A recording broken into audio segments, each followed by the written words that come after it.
저희 집에는 TV가 없습니다. 그래서 세상의 많은 이런 소식들, 어떻게 이 세상이 돌아가나 이러한 이야기들을 노트북, 인터넷을 통해서 혹은 스마트폰을 통해서 저는 접합니다. 특별히 아침에 일어나 이제 식사를 할 때쯤 고맙게도 제 아내가 스마트폰을 열어 뉴스를 틀어줍니다. 그러면 저는 아내와 함께 그 이야기를 들으면서 지금 세상이 이렇게 흘러가고 있구나, 오늘 아침에 눈 떠보니 이런 일이 있었구나 라는 것을 알고 하루를 시작하게 됩니다. 안타깝게도 우리가 잘 알고 있듯이 지금까지 많은 일들이 우리에게 있었습니다. 당장 가까이만 봐서도 정말 말도 안 되는, 정말 긴 그 장마로 인해서 홍수가 나 고통당하는 많은 이웃들의 소식을 듣고 아파했고요. 곧이어 태풍이 온다는 소식을 듣고 긴장도 하고, 물론 그로 인해 지금도 그 피해로 아파하는 이웃들도 주변에 많이 있습니다. 그리고 여전히 코로나 바이러스는 우리 곁에서 우리를 참 아프게 하고 제한하고 그동안 겪지 못한, 생각지 못한 여러 가지 제약들을 주고 있습니다. 뉴스를 보다 보면 그냥 다 아픕니다. 어떤 이야기를 들어도 마냥 밝지는 않습니다. 그래서 저는 거기서 가만히 있을 수 없다는 생각으로 다른 부류의, 다른 분야의 뉴스를 킵니다. 스포츠입니다.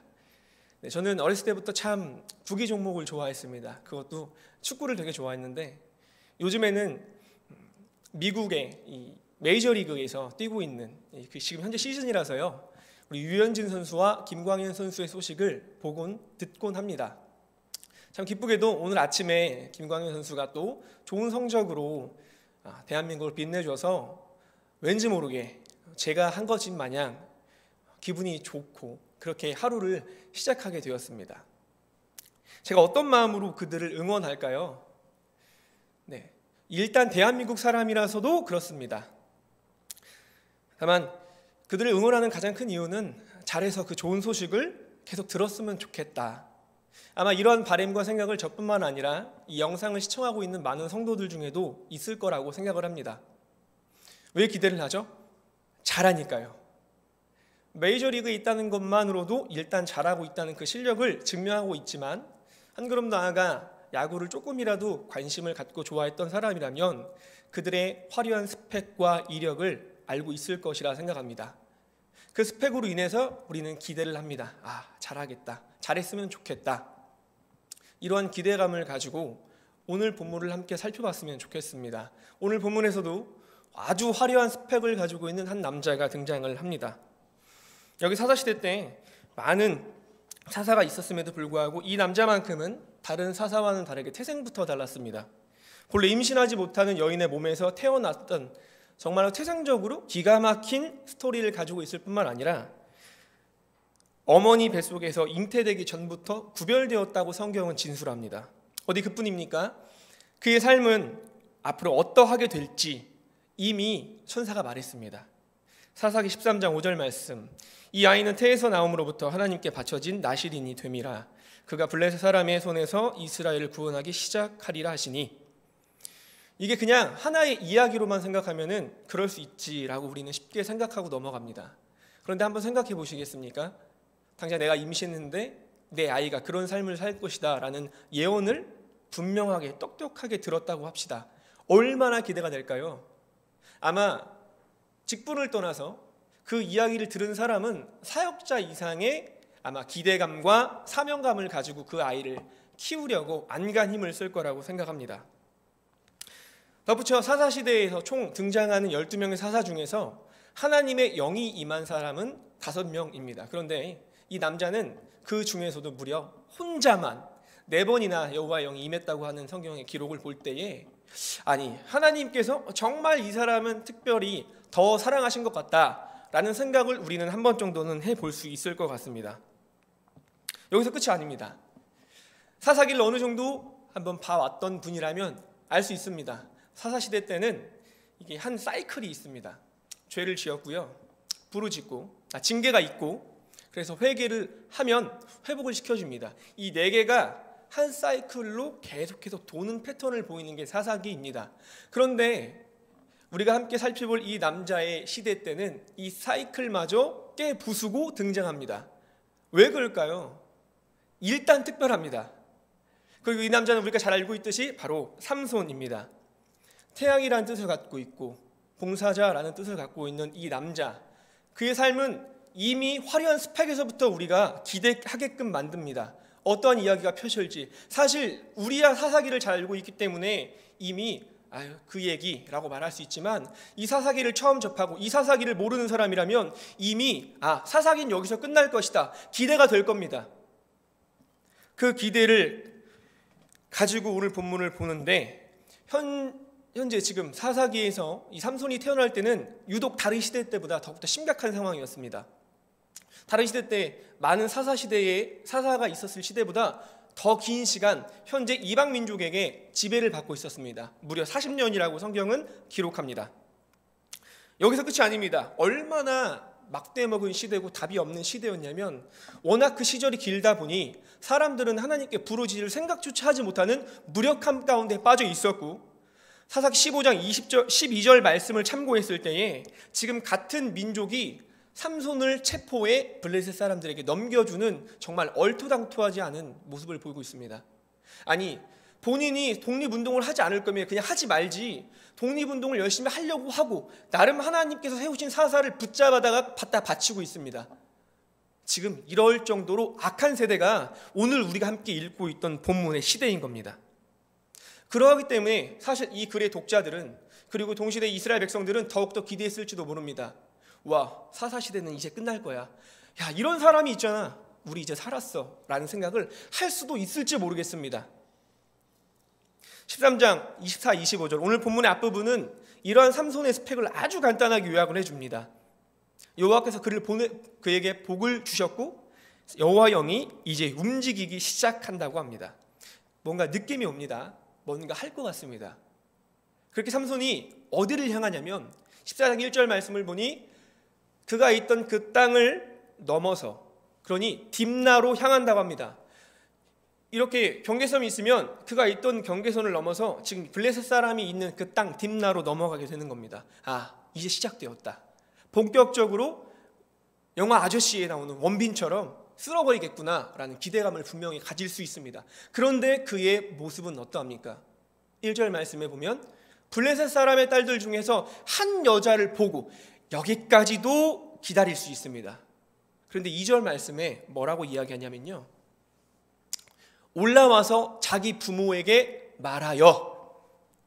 여기서 지금 올라오다 그리고 부모에게 말하다 라는 이 두 가지 동사는 히브리 문법상 계속적 용법을 사용하고 있기 때문에 이렇게 해석을 할 수 있는 겁니다.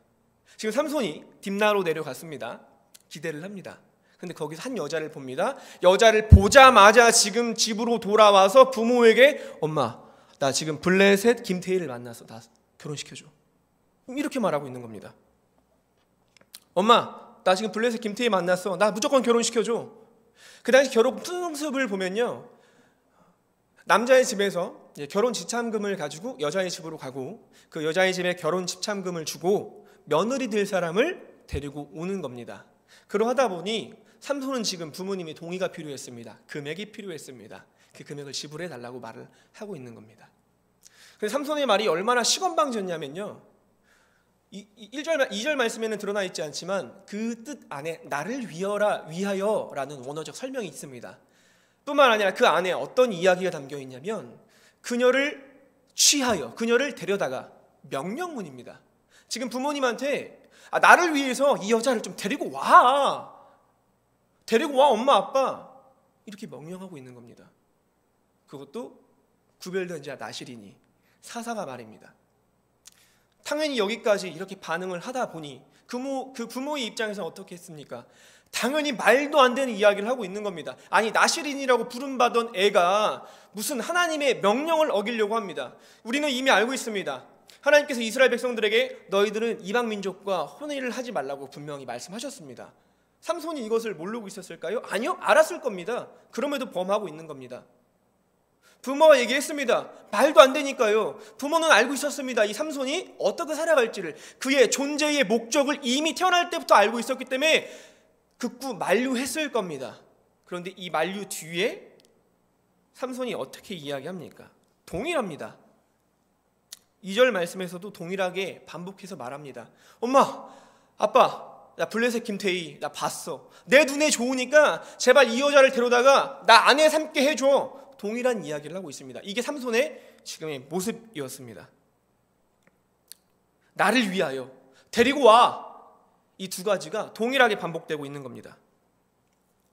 나실이기 때문에 더욱더 거룩해야 될 삼손이 먼저 대놓고 하나님의 법을 어기려고 하는 겁니다. 왜 그럴까요? 우리는 그 힌트를 3절 말씀에서 볼 수 있습니다. 3절에 보면 내가 좋아하오니 라고 고백합니다. 이것의 원어를 살펴보면요, 직역할 때에 내 눈에 좋사오니 라는 뜻이 담겨있고, 이 뜻은 어떤 뜻이냐면 우리가 아주 잘 알고 있는 사사기 그 유명한 말씀 17장 6절 말씀에 그때는 이스라엘이 왕이 없었으므로 사람마다 자기 소견에 옳은 대로 행하였더라. 여기서 자기 소견에 옳은 대로라는 이 표현과 동일한 설명입니다. 그러니 지금 삼손은 하나님의 백성임에도 나실임에도 불구하고 태어날 때부터 구별된 화려한 스펙이 있고 사사임에도 불구하고 이러한 모든 것들을 다 무너뜨린 채 이 당시 이스라엘 백성들, 무너졌던 그들과 전혀 다를 바 없는 동일한, 구별되기는커녕 똑같은 모습으로 지금 삶을 살아가고 있다는 것을 오늘 성경에서는 말을 하고 있는 겁니다. 내 눈에 좋으니까 내 아내로 삼아줘, 엄마. 그에게 있어서 하나님의 백성이란 타이틀은 아무런 쓰잘데기가 없었습니다. 나실이라는 그 정체성은 왜 있는지 그 타이틀만 존재했을 뿐입니다. 저는 이런 삼손의 모습이 남일 같지가 않았습니다. 지금 현재 이 땅을 살아가는 우리의 모습과 상당히 흡사하지 않나, 읽으면 읽을수록 너무나도 동일하게 오버랩되는 묵상의 시간들을 많이 가졌습니다. 우리는 이미 잘 알고 있습니다. 베드로전서 2장 9절 말씀에 의하여 우리는 왕같은 제사장, 신약에서 말하는 단어로 쓰면 성도입니다. 그리고 이 성도는 구약에서 말하는 나실인과 동일한 존재입니다. 동일한 정체성을 갖고 있습니다. 하나님께서 삼손을 구별하셨고 나실인으로서 사사로서 그 당시 이스라엘 백성들을, 하나님의 백성을 블레셋이라는 이방에서, 세상에서 구별되게 하셔서 구원하시려고 했던 것처럼 오늘날 하나님께서는 우리를, 성도라고 부름받은, 칭함받은 우리를 통해서 이 땅에 주님을 알지 못하는 영혼들을 구원하시기를 원하십니다. 그것이 우리의 사명이자 우리의 정체성이라는 겁니다. 그런데 이러한 정체성 앞에, 이러한 사명 앞에 우리는 지금 어떻게 하루하루를 살아가고 있습니까? 아니, 어떻게 살아왔습니까? 얼마나 세상 속에 구별되어 살아왔습니까? 네, 지금은 더더욱 그렇게 살아가기가 힘들 것 같습니다. 너무나도 제약이 많고요, 뭔가 하기 두려우니까요. 저 또한 마찬가지입니다. 근데 제가 말씀드리는 것은 무작정 세상에 나가서 복음을 전하라는 것이 아닙니다. 사람을 만나서 내가 그리스도인이야, 나 교회 다녀 라는 것을 말하려고 그렇게 말씀드리는 것이 아닙니다. 제가 말씀드리는 이 구별되면 눈에 보이지 않지만 하나님 앞에서 우리가 어떠한지 그 모습을 말씀드리고 있는 겁니다.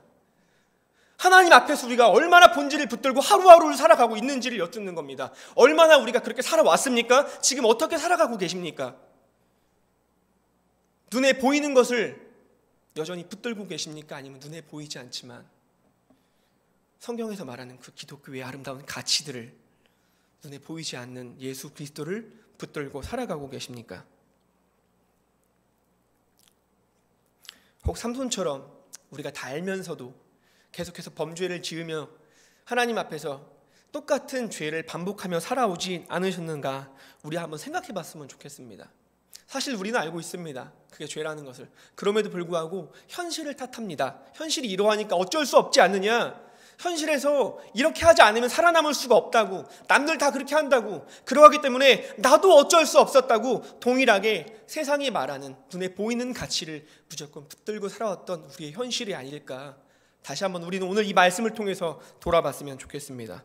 그리고 이 삼손의 교훈을 통해서 세상이 말하는 그것 말고 이제는 눈에 보이는 그 가치를 내려놓고 눈에 보이지 않는 그 가치를, 그 본질을 붙들며 살아가는 저와 여러분 되기를 간절히 소망합니다.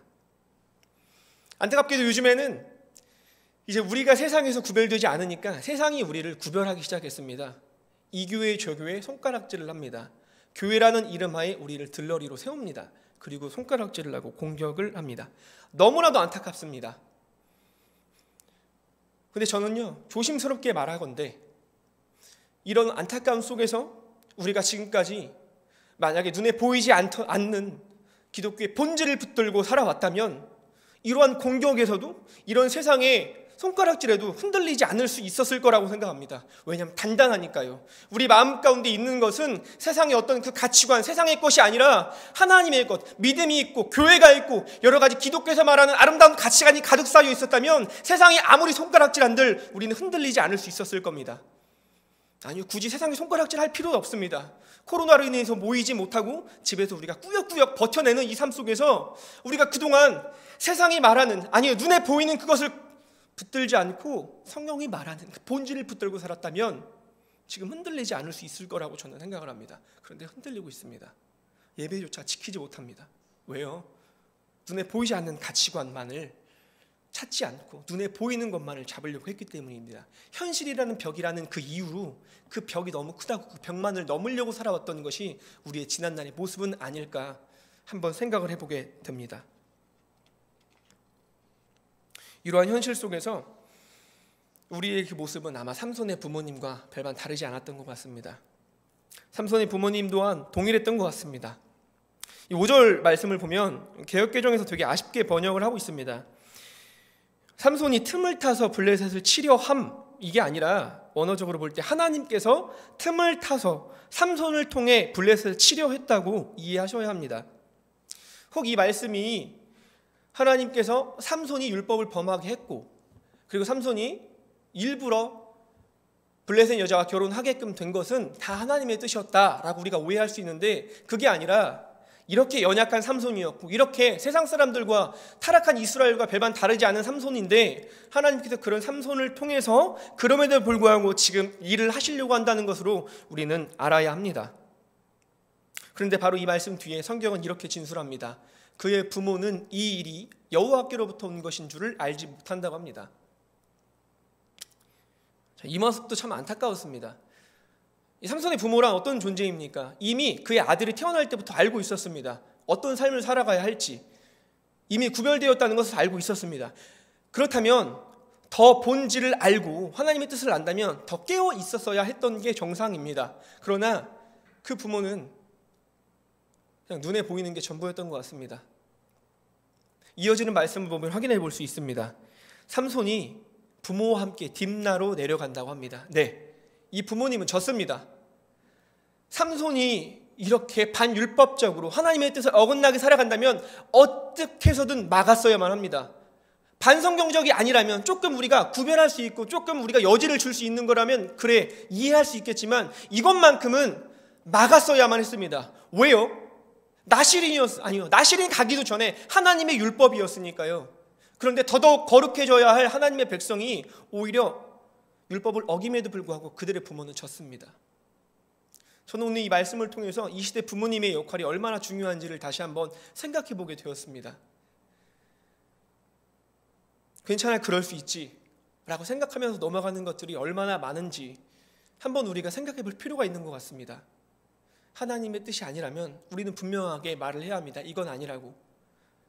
그래서 종종 저는 어렸을 때 저도 그렇게 막 부모님께 크게 막 맞고 자란 타입은 아닌데 오히려 요즘 학교에서 일어나는 여러 가지 사건들을 볼 때에 물론 이것이 다 맞다, 저것이 다 맞다, 어느 하나의 의견을 가지고 제가 논하는 게 아니라 너무 인권을 중요하다 보니 정말로 아닌 것은 아니라고 외치지 못하다 보니 다음 세대가 무너지고 다음 세대가 무엇이 중요하고 무엇이 옳은지 제대로 판단하지 못하는 시대까지 온 게 아닌가 생각해 봅니다. 비록 학교에서 못한다면요, 부모님들께서 한번 하셔야겠죠.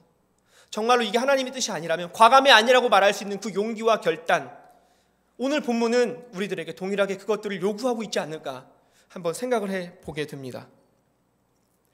아마 이렇게 부모님의 역할을 제대로 감당하지 못했던 건지 하나님께서는 갑자기 말도 안 되게 젊은 사자를 보내십니다. 신학자들마다 이 젊은 사자를 해석하는 게 참 달라요.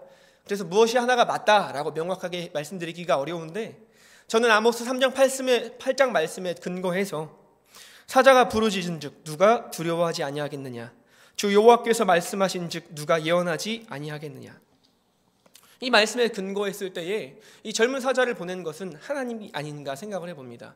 즉 부모님께서 감당하지 못하니 하나님께서 젊은 사자를 보냄으로써 삼손이 제대로 가지 못한다는 것을, 네가 그곳에 가면 안 된다는 것을 말씀하고 계셨던 게 아닌가 생각을 합니다. 그런데 삼손은 또 어떻게 반응합니까? 눈에 보기에 좋을 대로 행동합니다. 일단 찍고 봅니다.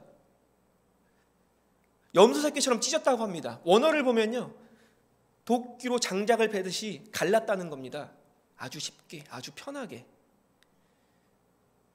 물론 우리는 생각해 볼 수 있습니다. 내 눈앞에 사자가 나타났다? 뭐 이거 잴 필요가 있나요? 정말로 이길 수 있으면 싸워서 당장 죽이거나 내가 도망가야 삽니다.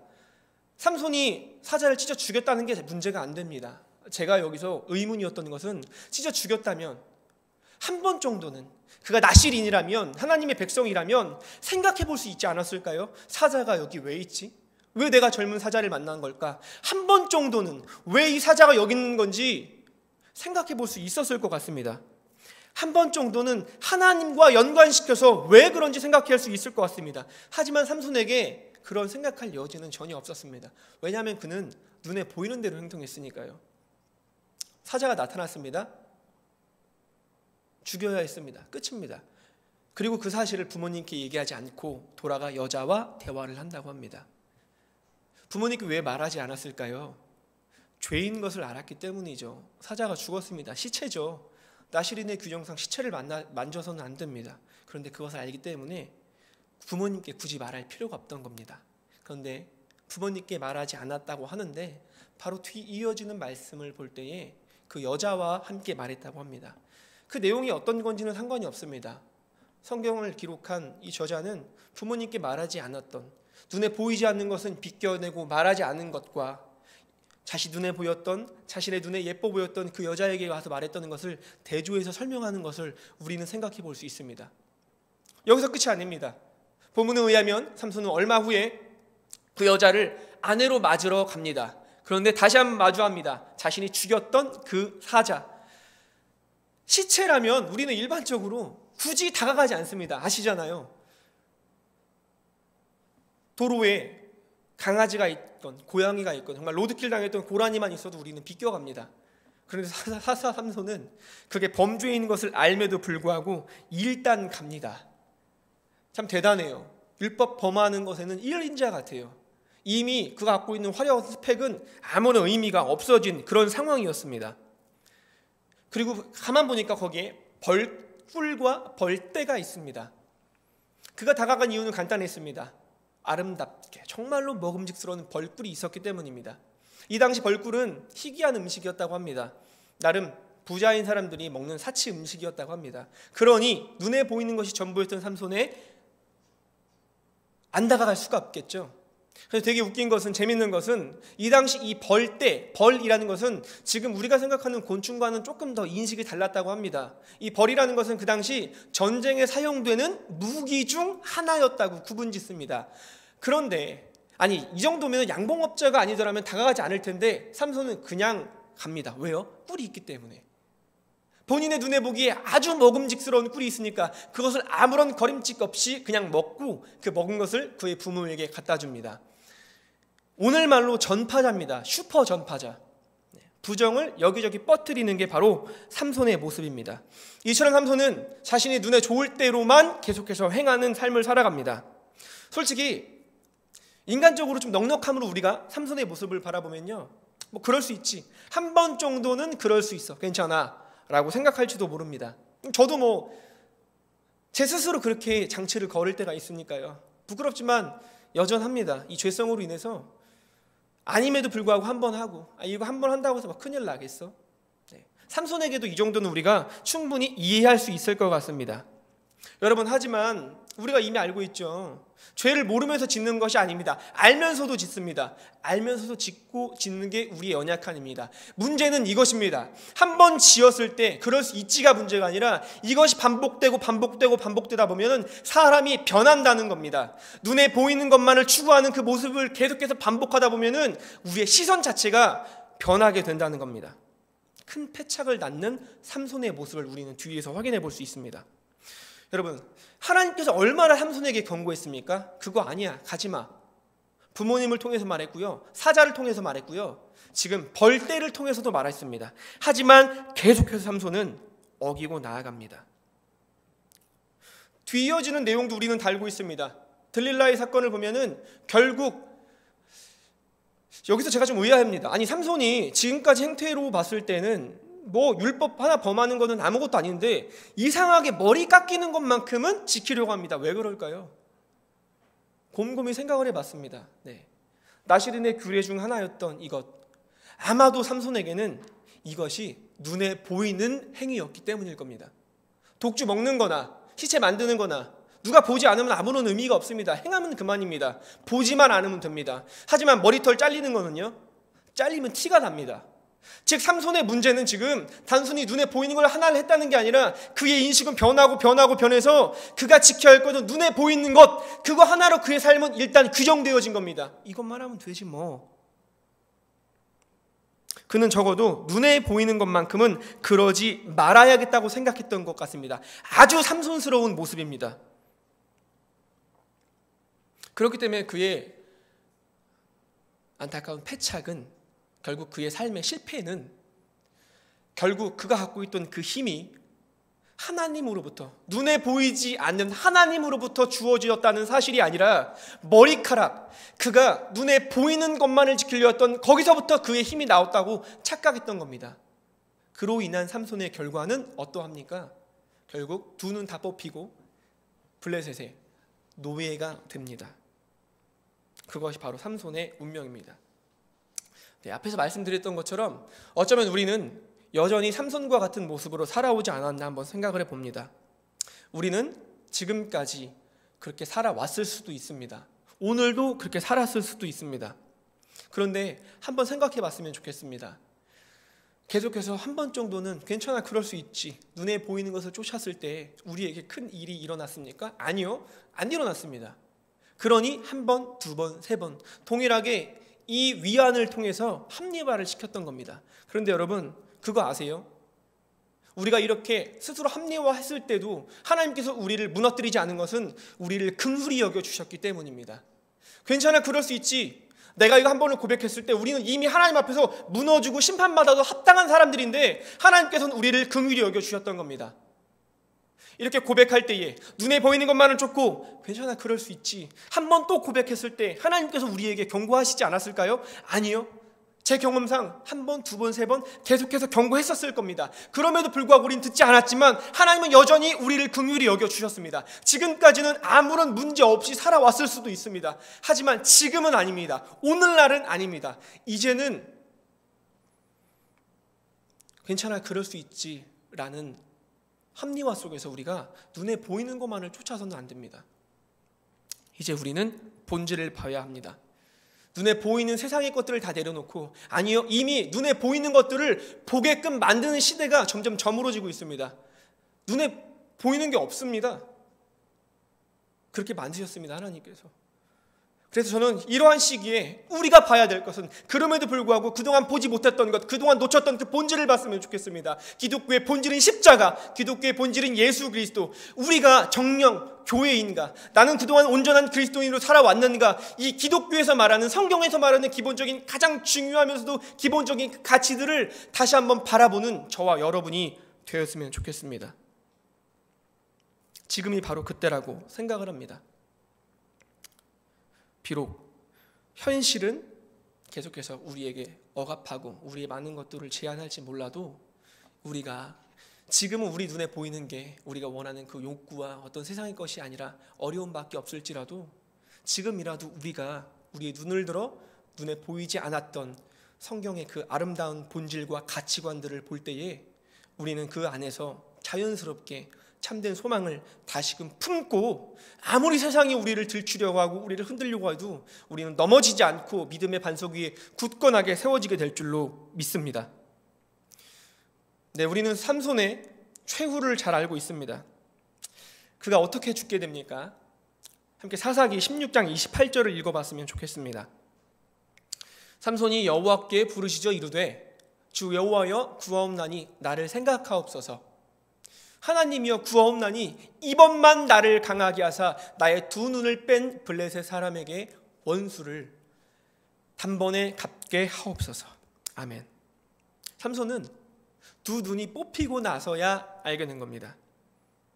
정작 자신이 그동안 보지 못했음을, 자신이 봐야 되는 것을 온전히 보지 못했음을 아이러니하게도 두 눈이 뽑히고 나서야 알게 됩니다. 그러고 나서 간구합니다. 나를 생각하옵소서. 이번 한 번만 나를 강하게 하사. 여러분, 제가 앞에서 말씀드렸죠.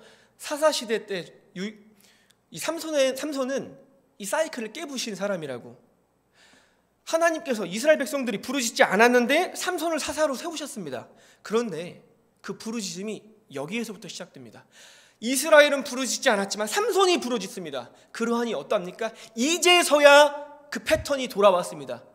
회복이 이제 일어나기 시작합니다. 이스라엘 백성이 아니라 삼손이 부르짖기 시작했더니, 비록 한 사람이 부르짖었더니 이제야 그 패턴으로 돌아와서 이스라엘에게 회복이 임하게 된 겁니다.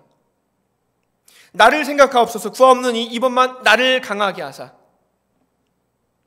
저는 오늘 이 삼손의 고백이, 이 부르짖음이 우리에게 있어야 할 줄로 믿습니다. 이번 한 번만 나를 강하게 하사 우리를 긍휼히 여겨 주시옵소서. 우리는 부르짖어야 합니다. 한 번이라는 그 간절함, 이번만 한 번 기도하고 끝나는 게 아니라요, 삼손이 가지고 있던 그 절박한 삶 속에서 마지막으로 외쳤던 그 마지막 외침 한 번만이라는 고백이 오늘 저와 여러분의 삶 가운데 이 시간에 있었으면 좋겠습니다. 한 번만. 우리는 부르짖어야 합니다. 부르짖어야 그동안 눈에 보이는 것만 바랬던 우리의 삶이 변할 수 있습니다. 눈에 보이지 않는 기독교의 그 본질을 볼 수 있는 시각이 생긴다는 겁니다. 회복이 일어날 수 있다는 겁니다. 괜찮아, 그럴 수 있지 라는 이 가치관에서, 이러한 습관에서 우리가 벗어나 주님을 붙들 수 있다는 겁니다. 나를 한 번만 강하게 하여 주옵소서. 제가 지난번에 이 코로나가 더 심각해지기 전에 초등부의 한 학생을 신방을 했었습니다. 여러 가지 대화를 밥 먹으면서 나눴는데, 그 중에 제가 이러한 질문을 중간에 던졌어요. 예수님을 믿어야 할 너 필요를 느끼긴 하니? 대화가 좀 잘 안 풀렸던 모양이죠. 너 예수님을 믿어야 할 필요를 느껴? 이랬더니 이 친구가 뭐라고 얘기하냐면, 아니요. 그럼 왜 그런 것 같아? 저 지금 부족한 게 한 개도 없는데요. 너무나도 가슴이 아팠습니다. 그 친구를 만나고 교회로 돌아오는 내내 그 친구, 그냥 그 학생에게만큼은 다른 나쁜 생각이 결코 들지 않았어요. 그냥 제 마음 가운데 들었던 생각은 이거였습니다. 아, 지금 이 세대의 흐름이구나, 이게. 여러분, 이 이야기처럼 우리는 지금까지 눈에 보이는 것을 꽉 채우며 살아왔습니다. 부족함이 없이 정말 풍성했습니다. 그럴 수밖에 없겠죠. 그것만 보며 지금까지 살아왔으니까요. 그것만 보며 살아왔으니 우리의 통장은 차곡차곡 쌓였을 겁니다. 우리의 배는 점점 좀 커졌을 겁니다. 그런데 우리의 배는 커졌고 눈에 보이는 많은 것들은 얻어왔는데, 정작 성경에서 말하고 있는 그 많은 본질론, 우리가 얼마나 채우고 있습니까? 우리의 심령에, 우리의 이 가슴 속에 예수님이 있는지 우리는 이제 돌아봐야 합니다. 내가 갖고 있는 이 믿음이 진짜인가? 내가 진짜 그리스도인인가? 내가 진짜 성경이 말하고 있는 교회인가? 지금까지 비어 있었습니까? 네, 그럼 진짜 지금 힘들게 살아가실 거라고 생각을 합니다. 저도 지금 벅찬데요, 하루하루가. 많은 세상의 것들이 누르고 있기 때문에 저도 벅찹니다. 그런데 하물며 텅 비어 있다면 얼마나 힘이 드시겠습니까? 여러분, 괜찮습니다. 네, 이번만큼은 괜찮아, 그럴 수 있지 라고 제가 표현을 해보겠습니다.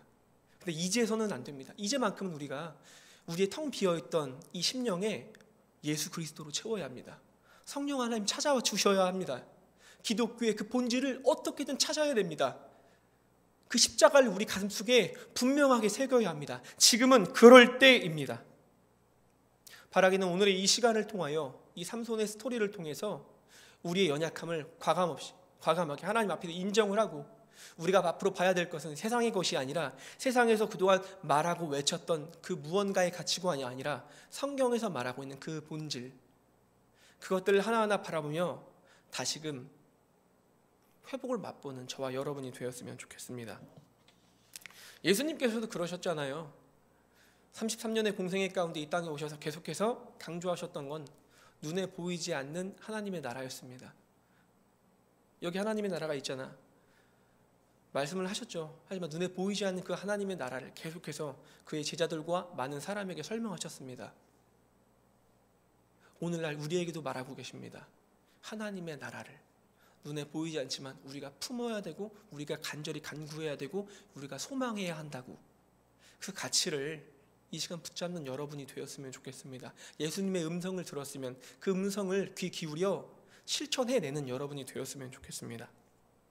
여러분 혹시 창끝이라는 영화를 보셨나요? 유명한 영화죠. 이 전능자의 그늘이라는 책으로도 출판이 되었습니다.